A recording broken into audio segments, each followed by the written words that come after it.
వరంగల్ దేవాదాయ ధర్మదాయ శాఖ నూతనంగా 4,60,00,000 రూపాయల వ్యయంతో నిర్మించిన ధార్మిక భవనాన్ని దేవాదాయ శాఖ మంత్రి ఇంద్రకరణ్ రెడ్డి ప్రారంభించారు. ఈ కార్యక్రమంలో మంత్రులు ఎర్రబెల్లి దయాకర్ రావు, సత్యవతి రాఠోడ్, ఎమ్మెల్సీ బండ ప్రకాష్, బసవరాజ్ సారయ్య, ప్రణాళిక సంఘం రాష్ట్ర ఉపాధ్యక్షుడు బోయిన్పల్లి వినోద్ కుమార్, ప్రభుత్వ chief whip Vinay Bhaskar, MLA Narender, mayor గుండు సుధారాణి, అధికారులు, అర్చకులు తదితరులు పాల్గొన్నారు.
వరంగల్ జిల్లా లేక తెలంగాణ రాష్ట్రం కలిగిన తర్వాత ఏ విధంగా అభివృద్ధి చెందింది, అన్ని రంగాల్లో ఏ విధంగా దేశంలో విశిష్ట స్థానాన్ని సంతరించుకుందనే దానికి మరి ఇక్కడ ఈ కార్యాలయం ఒక ఉదాహరణ చెప్పవచ్చు.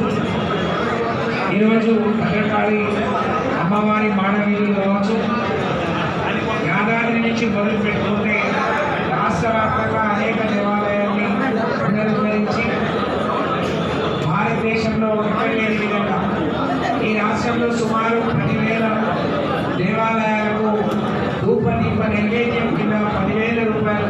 ముఖ్యమంత్రి గారి ఇంద్రకరణ కృషి వల్ల మంచి ఒక ఆఫీసు 4 కోట్ల కట్టుకోవడం జరిగింది. ఇంతవరకు డిఈ ఆఫీస్ ఒకటి ఉండేది, మేడాల ఒకటి ఉండేది, డీసీ ఆఫీస్ ఒకటి ఉండేది, ఏసీ ఆఫీస్ ఒకటి ఉండేది. వేరు చుట్టూ తిరిగి అవస్థపడింది. ముఖ్యమంత్రి గారి కృషి వల్ల ఈరోజు ఒకటే దిక్కున 1000 గజాలతోటి 1000 గజాల 25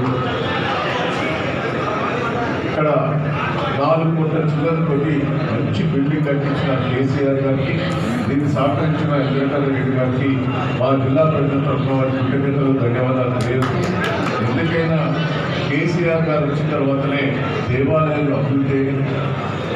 ధూపదీప నైవేద్యాలు వారి టెంపుల్స్ నెల మాకు పూజ ఇబ్బంది పడేది, జీతాలు లేక వాళ్ళ అవస్థ పూర్తికి కూడా ఇబ్బంది లేకుండా చాలా కష్టపడ్డ పూజాలను దీప నైవేద్యం మీద వాళ్ళ జీతాలు పెంచి మన గౌరవ వేతనాలు పెంచి మరి కేసీఆర్ గారు ఒక దైవభక్తితో పెద్ద ఎత్తున కార్యక్రమం చేపడుతున్నది.